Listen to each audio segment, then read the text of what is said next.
말씀 나누겠습니다. 마태복음 12장 46절에서 50절까지 지난주에 이어서 같이 말씀을 나누기로 원합니다.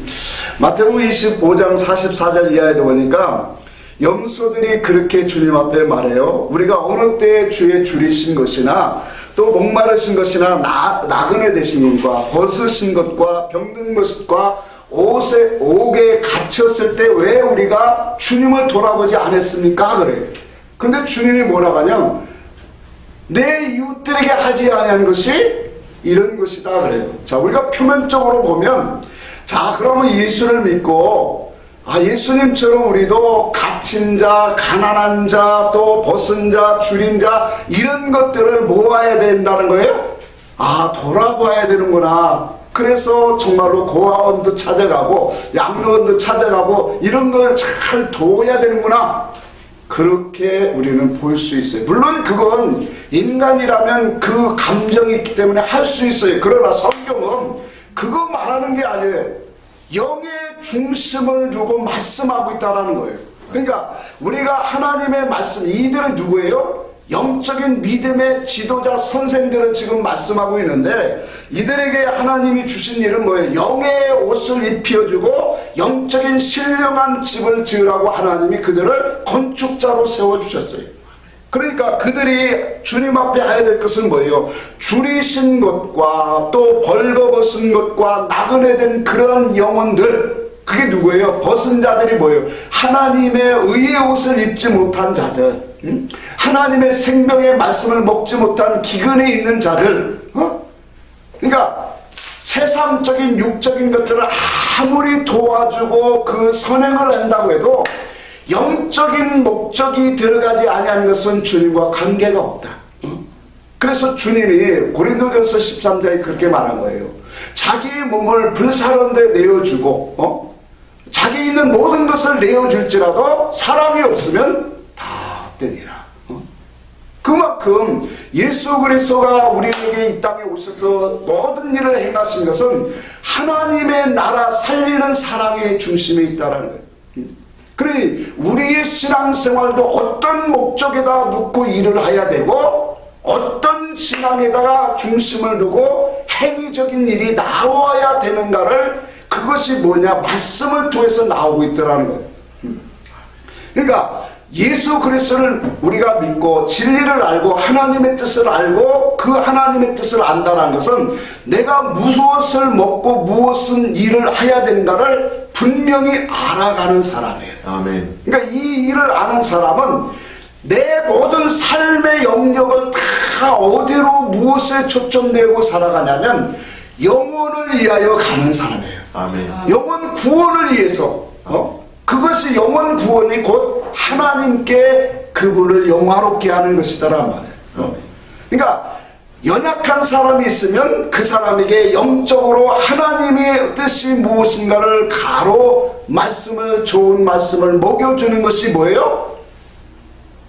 배고픈 자들에게 양식을 주어주고 벌거벗은 자들에게 하나님의 의의 옷, 그리스도의 빛난 옷을 입혀줄 수 있는 그러한 영의 일을 하라고 우리에게 말씀하고 있다는 거예요. 아멘. 자, 이와 같은 사실을 볼 때 우리가 예수를 믿는 것도 참 중요해요. 이건 뭐 너무나도 중요한 것. 이건 하나님의 선택하심이 있기 때문에. 그래서 우리가 늘 얘기하지만 우리가 예수를 믿고 구원받는 것은 우리의 공로 하나도 없도다.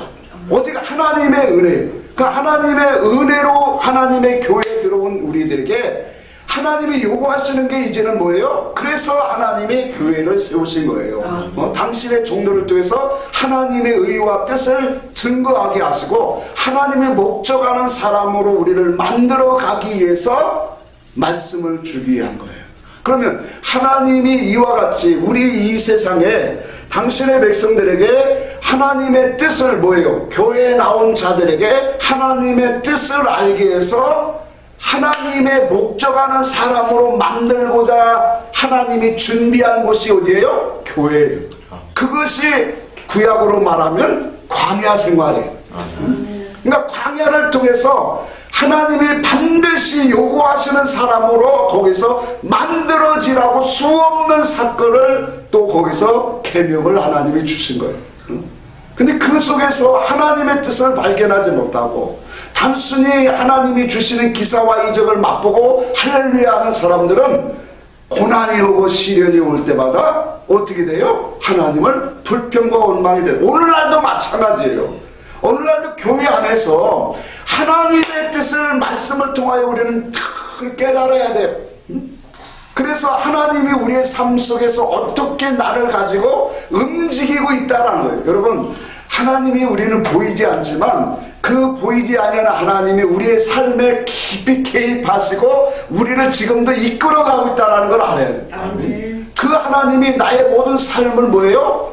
하나하나씩 다 목적이 있어서 모든 삶을 나에게 붙여주고 있다는, 이게 하나님을 뭐예요? 신뢰하는 믿음이에요.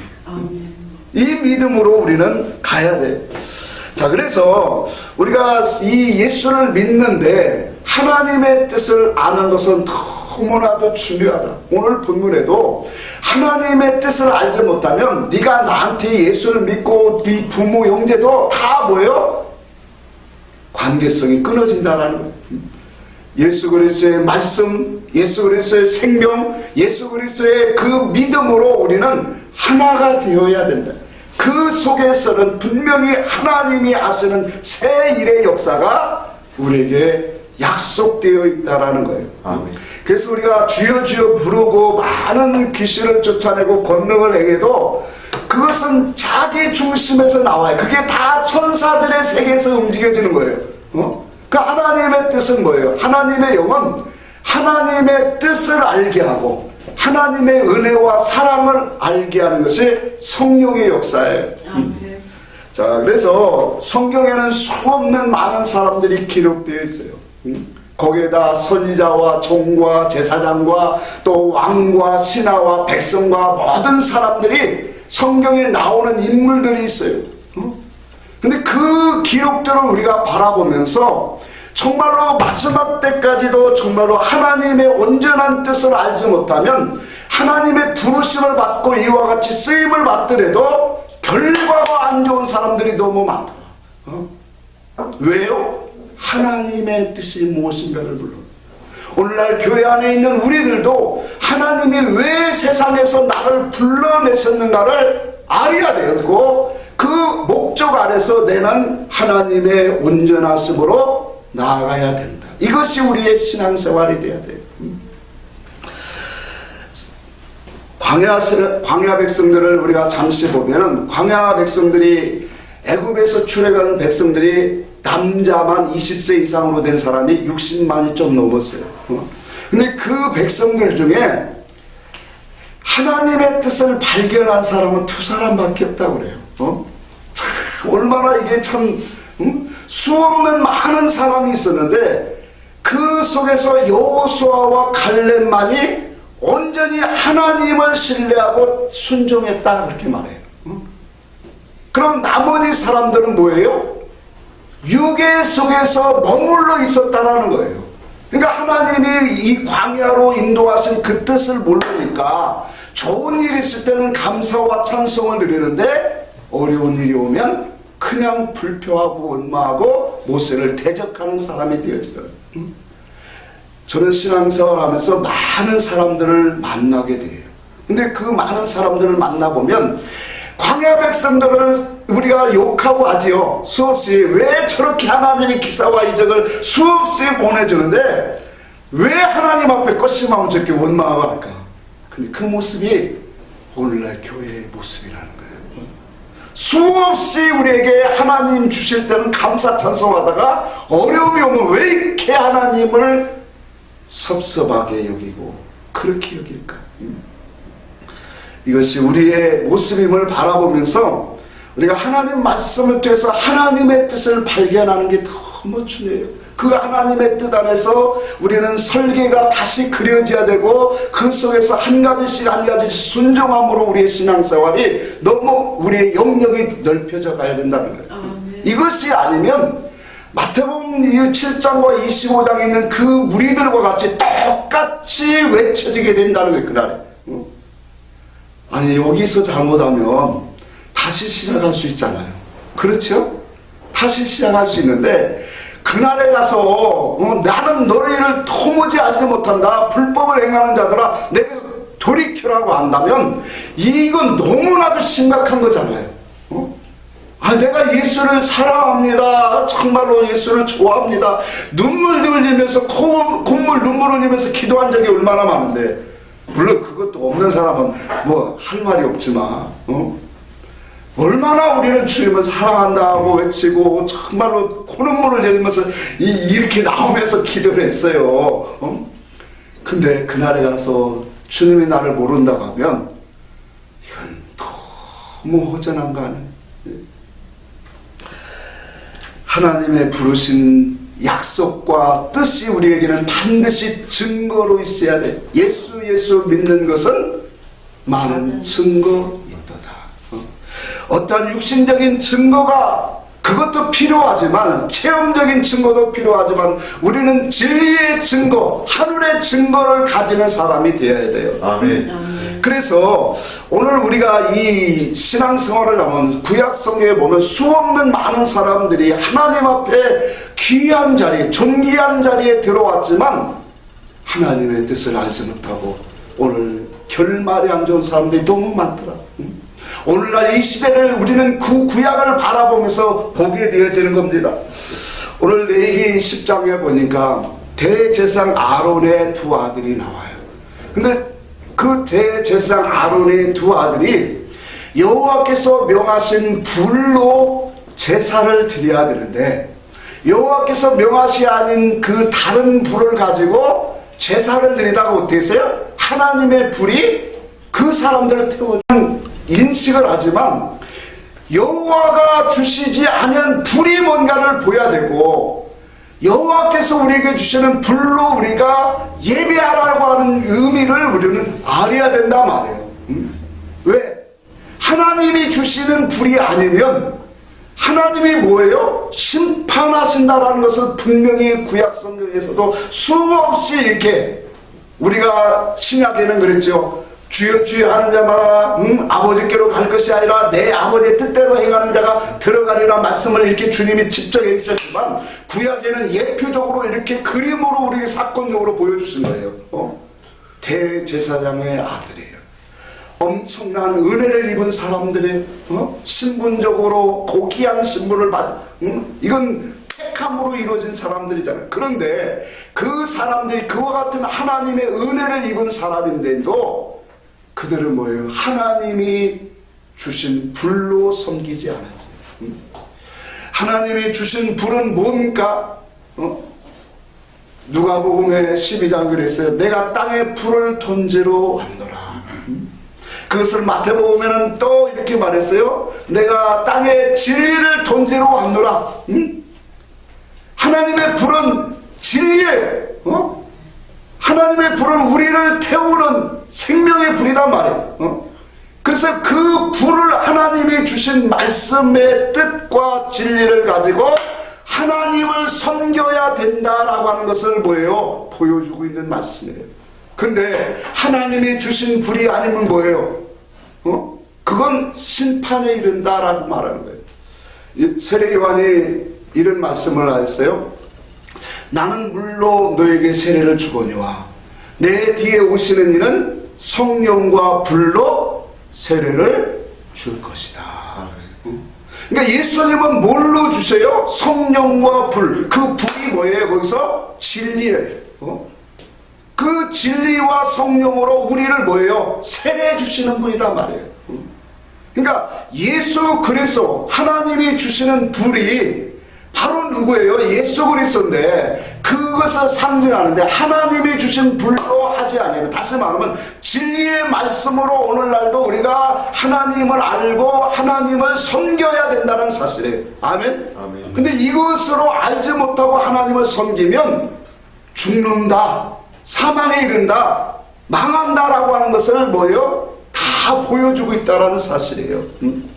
엘리 제사장의 두 아들을 잠시 볼까요? 엘리 제사장의 두 아들은 하나님을 귀하게 여기지 못했어요. 하나님을 귀하게 여기지 못해서 불량자라 그렇게 말하고 있어요. 사무엘 선지자 두 아들도 그래요. 그들은 하나님을 알지 못해서 그들이 뭐예요? 재물과 이런 것들에 거기에 관심이 있어요. 그래서 재물을 받고 심판을 굽게 해요. 그러니까 하나님의 정말로 온 하나님의 은혜의 귀한 자리를 임었어도 이와 같이 하나님의 뜻을 알지 못하니까 결과적으로 어떻게 되는 거예요? 하나님 앞에 망하게 되어지더라고요. 자, 이와 같은 이 믿음의 선진들, 귀한 이 제사장의 이 사사의 그런 자리에 가는 그런 사람들도 하나님이 명하신 그러한 방법과 뜻과 하나님을 귀하게 여기지 못하니까 결과적으로 망하게 되더라고요. 우리는 하나님을 알아가야 돼요. 하나님을 알고 그 속에서 귀하게 여길 수 있는 사람이 돼요. 그걸 가지고 우리의 신앙의 삶에 한 부분 한 부분을 자꾸 그리스도화로 나아가는 사람이 돼야 돼요. 우리가 말씀은 다 드릴 수 없지만 아간과 기드온과 삼손과 히스기야와 사울 왕과 이런 사람들은 하나님의 은혜를 많이 입은 사람들이에요. 그런데 이 사람들이 전부 다 결말이 좋지 않았어요. 사울 왕은 이스라엘의 초대 왕이에요. 사무엘에게 기름 부음을 받고 그가 왕이 되는 과정을 보면 너무 놀랍지 않아요? 하나님이 정하시니까 그대로 이루어지잖아요. 그것도 어떤 방법으로? 이스라엘의 12지파 중에 골라서 제비뽑기를 해요. 제비뽑기를 뽑아서 온 것이 누구예요? 사울이에요. 이와 같은 큰 은혜를 입은 사울인데도 그가 왕이 돼서는 뭐예요? 자기 왕위를 지키려고 하나님의 말씀을 버리더란 말이에요. 왜 이런 신앙이 나오느냐 말이에요. 오늘날 교회를 큰 교회로 부흥시킨 목사님들이 수없이 많은데 그 목사님들 중에 왜 신앙이 타락되고 인본주의로 가게 되어지느냐 이거예요. 다 같은 맥락이다 말이에요. 하나님의 뜻을 온전히 알지 못하기 때문에 그래요. 하나님의 뜻을 알아야 오늘 우리의 신앙이 하나님이 원하시는 신앙으로 겸손하게 나아가진다는 거예요. 그래서 이와 같은 구약의 많은 사람들, 광야 백성이나 이와 같이 부르심을 받은 사람들의 결말을 보니까 이 사람들의 특징은 한 가지예요. 하나님의 뜻을 알지 못했다. 다시 말하면 하나님이 어떤 분인가를 알지 못했다는 거예요. 그래서 우리가 하나님을 아는 것이 너무 중요한 거예요. 그래서 하나님의 뜻은 우리를 향하신 그 하나님의 뜻은 뭐냐? 아버지의 온전하심처럼 우리가 온전해져 가는 거예요. 마태복음 5장 잠시 봅시다. 그 앞이니까 마태복음 5장 48절 봅시다. 우리가 하나님 앞에 우리의 신앙의 이력이 영원한 나라에 그 땅에 이루어지려면 반드시 아버지가 행하시는 구원 역사를 우리는 발견해야 돼요. 그분이 어떤 일을 계획하시고 어떤 일에 일하시는가를 알아야 된다는 5장 48절 한번 봅시다. 시작. 그러므로 하늘에 계신 너희 아버지의 온전하심과 같이 너희도 온전하라. 자, 우리가 하나님의 뜻을 발견하는 게 이와 같이 중요한 거예요. 하나님의 뜻은 뭐냐? 아버지를 닮아가는 거예요. 아버지의 온전하심과 같이 너희도 온전해져 간다는 거예요. 온전하다라는 말씀은 이런 의미예요. 자, 창세기 17장에 보면 이게 완전한다라는 말이 나오는데 하나님이 아브라함에게 13년 동안에 만나주지 않아요. 그 사건이 뭐냐면 아브라함이 자기 인간의 육신의 방법으로 하가를 받아들여서 낳은 아들이 이스마엘이에요. 그렇죠? 그 이스마엘에 태어난 그 죄 때문에 그 속에는 뭐예요?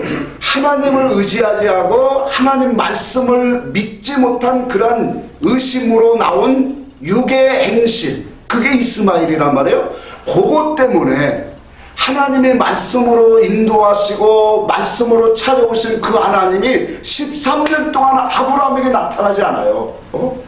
그래서 우리가 창세기 얘기할 때도 아브라함의 생애가 얼마나, 처음에는 이스마엘이 나와서 얼마나 기뻐했겠어요. 근데 점점 갈수록 하나님의 말씀이 없으니 얼마나 괴로울까요? 영의 사람은 하나님의 음성이 오야 되고 하나님 은혜를 받아야 되는데 그 음성을 받지 못하니까 아브라함이 구하고 간구하는 게 뭘까요? 회개하면서 하나님 나에게 찾아와 주세요. 이 생활이 몇 년이라고요? 13년이에요. 기가 막히잖아요. 근데 참 13년이라는 게 그 연단과 시련의 기간인가 봐. 근데 이와 같은 요셉도 13년이고 다윗도 13년이에요. 참 신기하네요, 여러분. 그러니까 하나님이 아브라함에게 찾아와서 17장에 찾아와서 말하기를 뭐냐면 나는 전능하신 하나님이라 너는 내 앞에서 행하여 완전하라 그래요. 그 완전하다는 말이 히브리어는 온전하라 그런 뜻이에요. 그러니까 하나님의 뜻을 알고 하나님의 기뻐하는 삶으로 너희가 그 신앙 안에서 이제 신앙생활해라. 아멘. 헛된 짓 하지 말라는 얘기예요, 이거에. 그러니까 자기가 쓰러지고 넘어지고 그런 것들을 바라보면서 회개의 시간을 하나님이 주셔서 그걸 통해서 뭐예요? 이제 세상과 육신에 속한 그 믿음에 너는 머무르지 말고 온전한 신앙으로 가라. 하나님이 기뻐하시는 신앙으로 너는 올라가라. 아멘. 여러분, 아브라함이 그 음성을 들을 때요 아마 팔다리가 우두두 떨렸을 거예요. 얼마나 무섭겠어요. 나를 너무나도 잘하시는 분이구나. 나의 모습을 너무나도 지금도 세밀하게 꿰뚫어 보시는 하나님이시구나. 그러면서 그 한마디에 다시 꼬꾸라지는 거예요. 참 아브라함이. 로마서 12장 2절에 그랬죠. 하나님이 기뻐하시고 선하시고 온전하신 뜻을 뭐하라? 분별하라. 온전한 것이 오면 이제 부분적으로 알던 것들을 다 버리게 되어지더라. 이런 것들이 전부 다 뭐냐면 하나님의 온전하신 길이라고 하는 것은 진리의 계시의 믿음으로 하나님의 뜻이 밝혀지는 그러한 믿음의 상태를 말해요. 그곳으로 가야만 하나님을 닮아지게 된다. 아멘. 우리를 향하신 이 땅에 하나님의 교회로 부르신 사람들을 향하신 하나님의 뜻은 하나님을 닮으라는 거예요. 하나님의 온전하심을 닮아가라는 거예요. 이것이 우리 교회에 들어온 사람, 예수를 믿고 구원받은 사람들에게 주시는 하나님의 뜻이에요.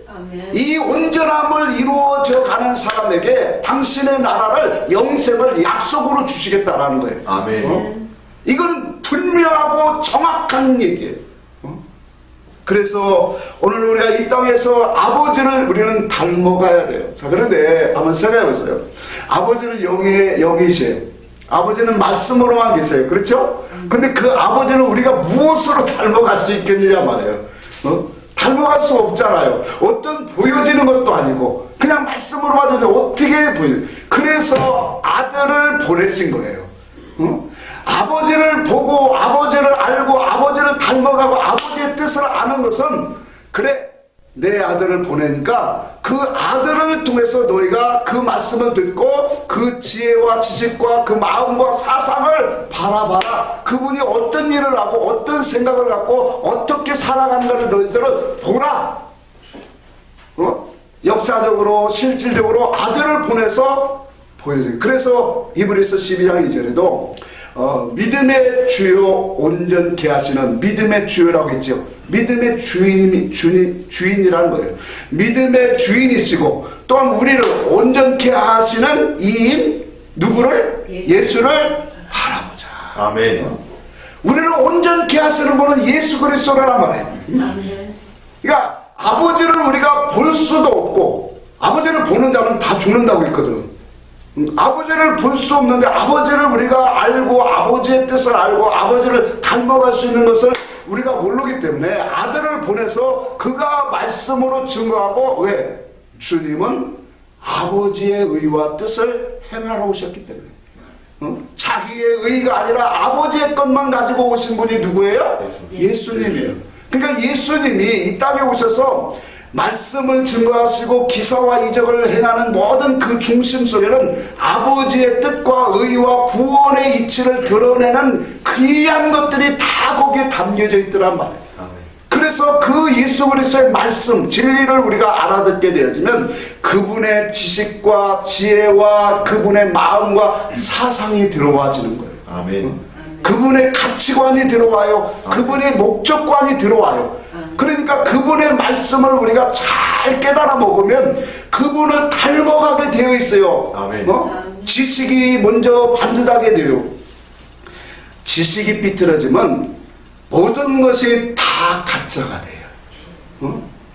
그래서 헛되니 모든 것이 다 헛되다고 한 거예요. 지식이 가장 중요해요. 하나님을 아는 계시의 지식, 진리의 지식이 와져서 그 속에서 주님이 행하시고 일하시고 하나님의 구원 역사를 우리가 보게 되어질 때 그 속에서 우리는 하나님의 온전한 것으로 만들어가는 신앙의 운동, 영의 일이 시작되어지는 거예요. 이걸 모르고 교회 와서 무조건 충성하고 열심히 봉사하면 뭔가가 되어지는 것처럼 이렇게 얘기를 해버리니까 이게 일반화가 되어지니까 신앙이 하나님 앞에 가서는 열심히 어떤 사람을 왔어요. 들었어요. 설교 속에서. 간절한데 그분이 이제 진리를 만나고 고백하는 거예요. 근데 그분이 하는 말이 교회를 한 대여섯 군데로 돌아다니면서 수없이 충성봉사를 많이 했대요. 자기의 집까지도 팔아서 드렸대요. 그렇게 순종을 그렇게 많이 했대요. 근데 나중에 보니까 다 사기꾼이었다라는 거예요. 이 시대에 가장 불쌍한 사람은 누굴까요? 제가 진리를 알고 교회를 좀 옮겨야 되겠다 하고 교차를 보고 교회 자리가 나왔길래 성남동에 저쪽 한군데를 찾아갔어요. 지하를 갔는데 그것도 거기 갔다 와서 얼마나 괴로웠는지 몰라요. 난 마음이 너무 막 아파갖고 하나님 앞에 기도가 저절로 나오더라고요. 왜냐면 지하에 갔는데 거기에다가 칸막이로 해놓고 밑에는 그 전기 온돌 판넬을 놓고 거기서 이 사모님과 자녀들이 같이 신앙생활을 하면서 교회를 하는데 왜 제가 이런 마음이냐면 저렇게 충성봉사한다고 해놓고 하나님 앞에 가면은 하나님 앞에 가면 내가 너희를 알지 못한다고 하면 어떻게 될까? 아니 일반 성도들이나 세상 사람들은 세상 다 누릴 거 누리고 그냥 재밌게 살다가 하니까 그들은 뭐지 그렇다 치지만 하나님의 일을 한다고 저렇게 그냥 아주 그냥 우중충한 냄새도 나는 그 지하에서 그렇게 하는데 하나님 앞에 가서도 주님이 내가 언제 너에게 그 일 하라고 보냈냐고 하면 이건 참 답이 안 나오는 거예요. 그래서 마음이 더 무거운 거예요. 왜? 육신의 고생을 해서가 아니라 저렇게 육신의 고생을 하는데 하나님 앞에 갔을 때 주님이 내가 너를 알지 못한다고 한다면 왜요? 하나님의 뜻을 알지 못하면 자의적 숭배를 하기 때문에 육으로 나오기 때문에 그래요. 그래서 우리가 하나님 앞에서 우리의 신앙이 온전해진다라고 하는 것은 하나님을 닮아가는 것을 말하는 거예요. 그러니까 하나님을 닮아가려고 하니까 하나님께로 온 불이 있어야 되고 하나님의 지식이 있어야 되고 그 지식을 깨달아갈 수 있는 신앙이 우리 속에 오야 돼요. 그래서 요한복음 14장 6절에 주님이 그랬죠. 내가 길이요 진리요 생명이니 나로 말미암지 않고는 아버지께로 뭐하라? 올 자가 없다. 길은 뭐예요? 하나님 말씀이 길은 주님 자신이잖아요. 우리에게 성경 주신 게 길이에요. 네? 주님 자신이 길이단 말이에요. 성경을 우리가 갖고 다니는 이 성경이 길이에요. 하나님 아버지께로 가는 길이에요. 온전해져 가는 길이에요. 그러면 이 길 속에 뭐가 있다라는 거예요? 진리가 있단 말이에요. 진리가 있고요. 그러니까 우리는 하나님의 지식을 받는 것이 지금 진리의 지식을 받는 거단 말이에요. 이 지식의 단계로 진리를 아는 단계로 넘어가는 것도 너무 어렵더란 말이에요. 진리를 알고 진리 안에 뭐가 또 있어요? 생명이 있는 거예요. 그러니까 그 생명은 뭐가 오야 돼요? 성령이 나를 그 말씀을 밝혀줄 때 생명의 역사가 오는 거예요.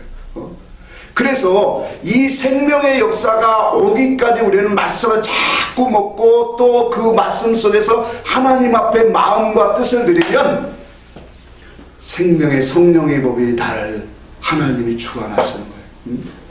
근데 이와 같은 하나님의 이 뜻으로 우리가 하나님을 보고 하나님을 알 수 있도록 그 아들을 이 땅에 보내셔서 그 아들을 통하여 당신의 온전한 모든 계획과 뜻을 드러내고 있다는 거예요. 이게 지금 우리에게 주신 성경이에요. 그래서 하나님이 당신의 온전하심으로 우리가 가기 위해서 하나님이 우리를 향하신 뜻이 신약성경에 3번은 딱 나와요. 그게 뭐냐면 첫 번째로 한번 봅시다. 요한복음 6장을 봅시다. 요한복음 6장 38절부터 봅니다.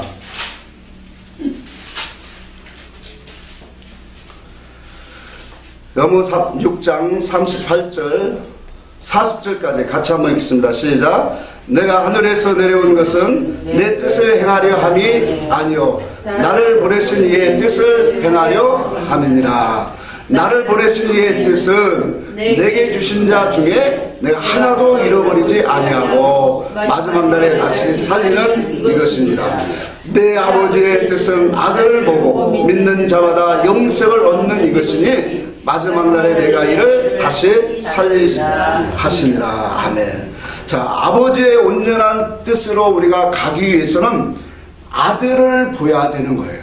왜? 아들을 통해서 모든 하나님의 의와 뜻을 행하고 있기 때문에, 드러내고 있기 때문에 그래요. 그래서 여기에 보면 내 아버지의 뜻은 아들을 보고 뭐하는 자마다, 믿는 자마다 무엇을 주신다? 영생을 주신다. 다시 마지막 때 마지막 때가 뭐예요? 우리가 여기에서 말씀을 보면 아들을 보고 믿는 자들아. 우리가 계속적으로 말씀을 보니까 에베소 4장 13절에 자주 얘기합니다만 13절에 그랬어요. 아들을 믿는 것과 아들을 또 뭐예요? 아는 것이 하나가 되어야 그분의 온전하심으로 나아가 그분의 장성한 분량으로 충만하게까지 이른다 그랬어요. 그러니까 여기에서도 예수를 믿는데, 아들을 믿는데 보고 믿으라는 거예요. 여기서 보고라고 하는 이 단어가 이 호라오라고 하는 이 헬라어의 단어인데, 이 단어의 뜻을 보니까 마음으로 믿다예요. 마음으로 믿고 인지하다, 알다, 경험하다라는 뜻에서 나온 단어예요. 아멘. 그러니까 예수를 알고 믿는 거다 말이에요. 그러니까 예수를 안다라고 하는 것은 그분이 증거하시는 그 말씀이 어떤 목적을 갖고 어디에서 내려온 말씀인가를 뭐해야 돼요? 인지하고 깨달아 듣는 것을 말한다 말이에요. 자, 우리는 다른 건 몰라도 예수님이 말씀하는 것은 세상에 속한 말을 하지 않았어요. 그렇죠? 내 나라는 세상에 속하지 않았다 그랬어요. 그러니까 예수님이 말씀하는 거, 행하는 거, 기사와 이적은 이 땅에 우리에게 주시고자 하는 말들이 하나도 없다라는 거예요. 그러면 주님이 말씀하는 것은 전부 다 영이요 진리다라는 말이에요. 생명이더란 말이에요. 영원한 하나님의 나라의 말씀을 증가하고 있더라는 거예요. 자, 그렇다면 예수 그리스도의 말씀을 오늘 우리가 보고 오늘 그것을 깨닫고 그분 앞에 우리가 엎드려지는 그 사람에게 하나님이 약속한 게 뭐냐면 영생을 약속으로 주겠다는 거예요. 이것이 말씀 전체적으로 우리에게 주시는 거예요. 그래서 17장 3절에도 영생은 그 하나님과 그 아들 예수 그리스도를 아는 것이다 그렇게 말한 거예요. 예수 그리스도는 진리를 가지고 오셨습니다. 영원한 하나님의 말씀을 가지고 오셨어요. 그래서 그분이 왜 이 땅에 오셨고, 말씀 대신 그분이 육신을 입고 왜 오셨고, 그분이 왜 십자가에 주셨고, 그분이 어떠한 목적을 갖고 이 수없는 많은 영의 이치들을, 기사와 이적을 행하셨는가를 우리는 뭐예요? 이제 영의 것으로 보는 거예요. 자, 하나님은 이 믿음으로 우리가 가기를 원하시는 거예요. 이것이 바로 뭐예요? 하나님을 아는 길이기 때문에. 그래서 교회라고 하는 것은 하나님의 진리, 예수께서 행하신 그 진리를 우리가 배우고 깨닫는 거예요. 그 깨닫고 우리의 삶 속에 왜 깨달아질 때, 영으로 진리로 깨달아질 때 우리 속에 뭐가 오기 때문에 그래요? 그분의 마음과 사상과 목적관이 이 다 들어오기 때문에 그래요. 그러면 우리의 삶은 자연적으로 그분의 말씀의 취지 안에 그런 지식과 사상과 목적과를 가지고 싸움이 시작되게 되어 있어요. 그러니까 이 믿음을 가진 사람은 우리의 육체는 후패하고 갓으로 후패해도 우리의 속은 어떻게 될까요? 날로 새로워질 수밖에 없어요. 그분을 알아가고 그분의 것으로 싸우고 그분의 것을 가지려고 애쓰고 하나씩 하나씩 깨달아가는 것이 이 세상 자연 만물을 바라보면서도 영의 이치를 깨달아가는데, 솔로몬은 수없는 그 영광, 권세, 재물 그거 갖고 다 죄 가운데 인생을 망쳤어요. 그래서 주님은 그의 인생을 마태복음 6장에 한 절에 담았어요. 솔로몬의 영광이 땅에는 백합화만도 못했다. 왜요? 백합화는 하나님의 창조한 대로 그 아름다움을 발휘하고 사더란 말이에요. 아멘. 그런데 하나님의 존귀한 인생으로 와서 하나님이 그런 풍성한 은혜를 줬는데도 그것이 뭐예요? 그 많은 것을 갖고 하나님을 위해서 믿음으로 선함을 쌓지 못하고 악을 행하고 우상을 섬기고 갔어요. 음란으로 살아갔어요. 그것이 백합화도 못하다는 말이에요. 그러니까 우리 인생을 하나님의 말씀에서 이 나를 자꾸 보고 그렇게 되어지면 그분의 마음과 형상으로 점점 하나씩 깨달을 때마다 마음속에 새겨지기 시작하더라. 하나님은 우리를 예수 안에 인도하셨어요. 예수를 믿게 하셨고 그분을 통해 그 아들을 통해서 이 믿음, 계시의 믿음, 진리의 믿음을 아는 그 믿음으로 점점 자라가기를 원하고 있다는 사실이에요. 그 속에서 이제 하나님의 거룩한 하나님의 나라의 그림을 자꾸 보게 되어져요. 그 나라의 영광을 보게 되어지면 자기를 죽이고 자기를 모든 것을 희생하고 이때 이제 헌신과 충성과 그게 나오는 거예요. 그거부터 원하는 것이 아니라, 그래서 이 요한일서 4장 16절에 우리는 하나님의 사랑을 알고 믿었나니, 알고 믿는 거예요. 아멘. 그 알고 믿을 때 신앙생활은 틀리잖아요.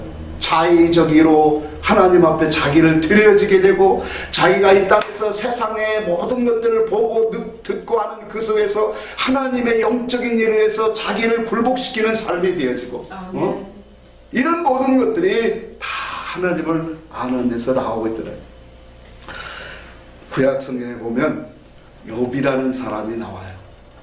욥은 당대의 의인이고 완전한 자라고 했어요.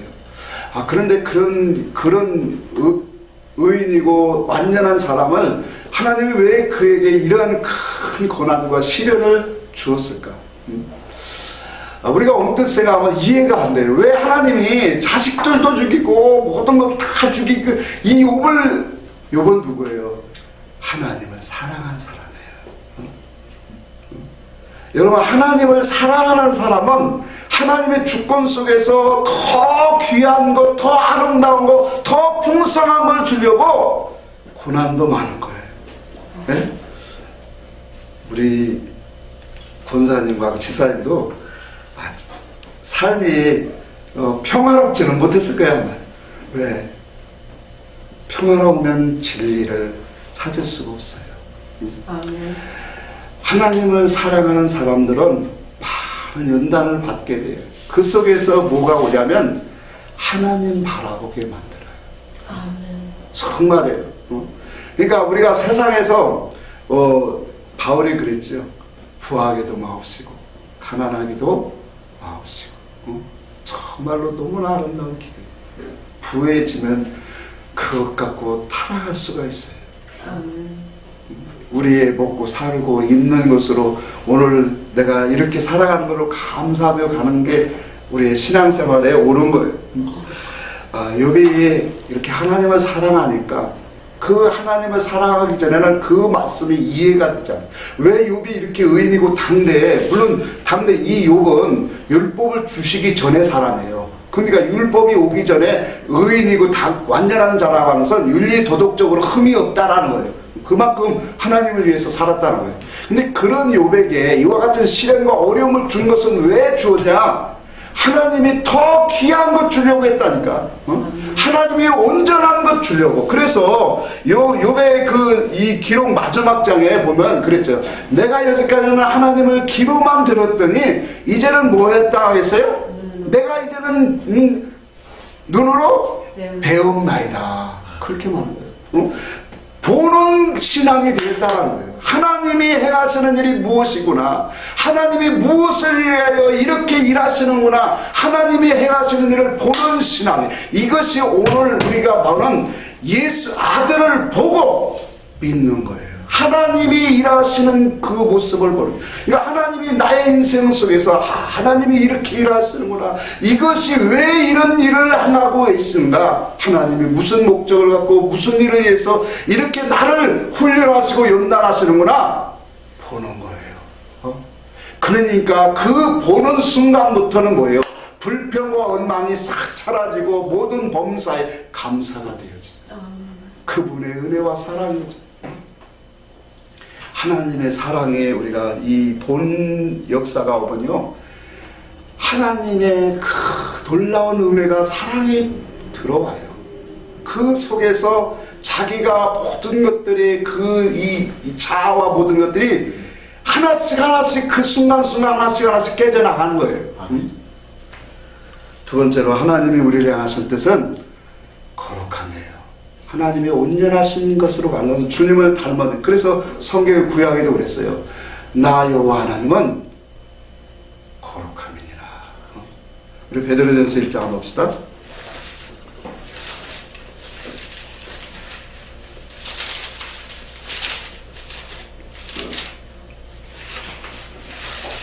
베드로전서 1장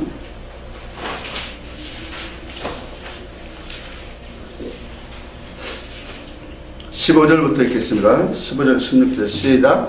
오직 너희를 부르신 거룩한 이처럼 너희도 모든 행실에 거룩한 자가 되라. 괴롭하였으되 내가 거룩하니 너희도 거룩할지니라. 데살로니가서 4장에 보니까 그렇게 말씀해요. 너희를 향하신 하나님의 뜻이다. 거룩함이 하나님의 뜻이다. 그러면서 너 집안에 있는 아내를 존귀하게 여겨라. 제가 지난번에도 이 말씀을 했죠. 그러니까 이 아내라고 하는 것은 돕는 배필이다 그랬죠. 돕는 배필. 나에게 주신 모든 관계성은 돕는 배필로 하나님이 영적인 것들을 깨닫게 하는 그런 재료로 주셨다는 거예요. 그래서 모든 것을 하나님이 주신 것으로 알고 뭐하라? 귀하게 여겨라. 그 속에서 귀하게 여길 때 하나님의 의와 뜻과 하나님의 거룩함으로 나아가게 되어지더라. 우리를 향하신 하나님의 뜻은 이와 같이 거룩하게. 하나님이 우리에게 성경을 주신 것도 하나님 거룩함을 닮아가게 합니다. 예수 그리스도의 거룩함은 이것이 우리에게 거울로 삼으라고 한 거예요. 그래서 구약의 많은 광야 백성들을 고린도전서 10장에 보면 얘기 다 안 하겠습니다. 그 우상을 섬기고 간음하고 하나님을 시험하고 원망했던 이런 모든 것들을 보고 너희에게 거울로, 우리의 교훈으로 하나님이 기록하셨다 그랬어요.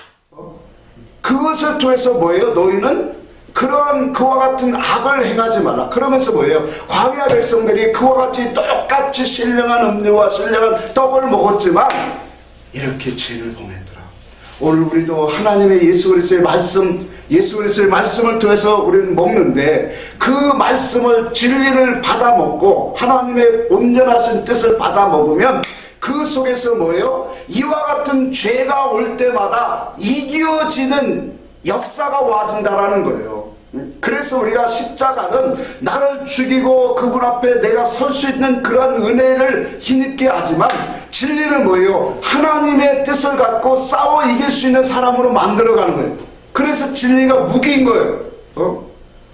하나님의 이 보세요. 우상이라고 하면 우리가 일반적으로 저 보여지는 우상만 갖고 자꾸 쳐다보잖아요. 그렇죠? 그 우상, 우리는 관계없잖아요.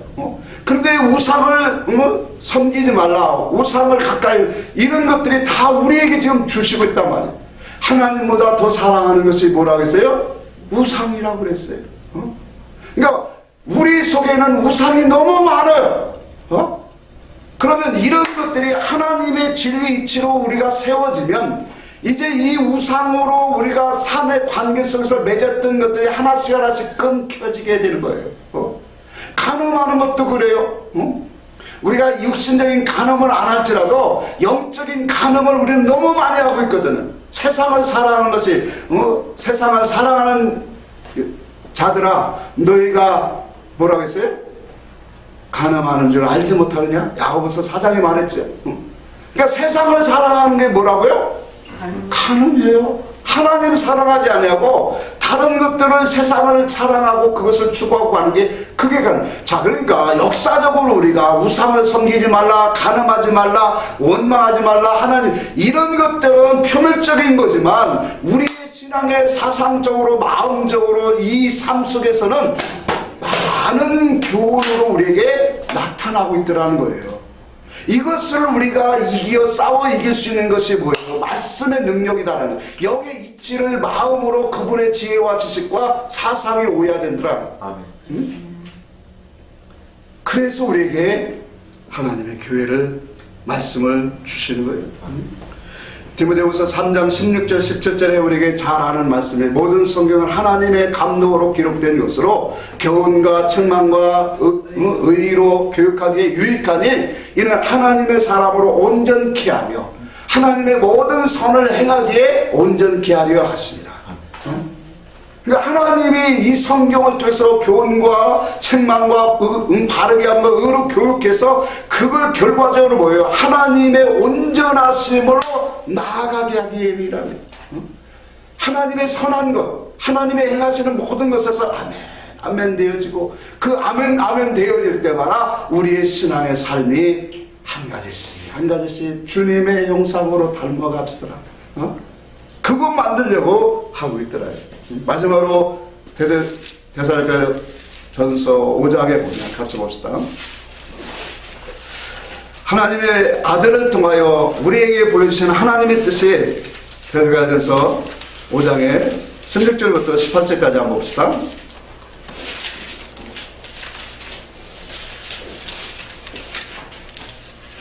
같이 한번 읽겠습니다. 16절에서 18절 시작. 항상 기뻐하라. 쉬지 말고 기도하라. 범사에 감사하라. 이것이 그리스도 예수 안에서 너희를 향하신 하나님의 뜻이니라. 아멘. 자, 그래서 우리가 하나님의 말씀이 오늘 우리에게 이와 같이 영의 진리의 뜻으로 하나님의 그 뜻을 분별할 수 있는 진리가 들어왔으면 우리가 하나님이 무엇을 기뻐하시는가를 알게 되어져요.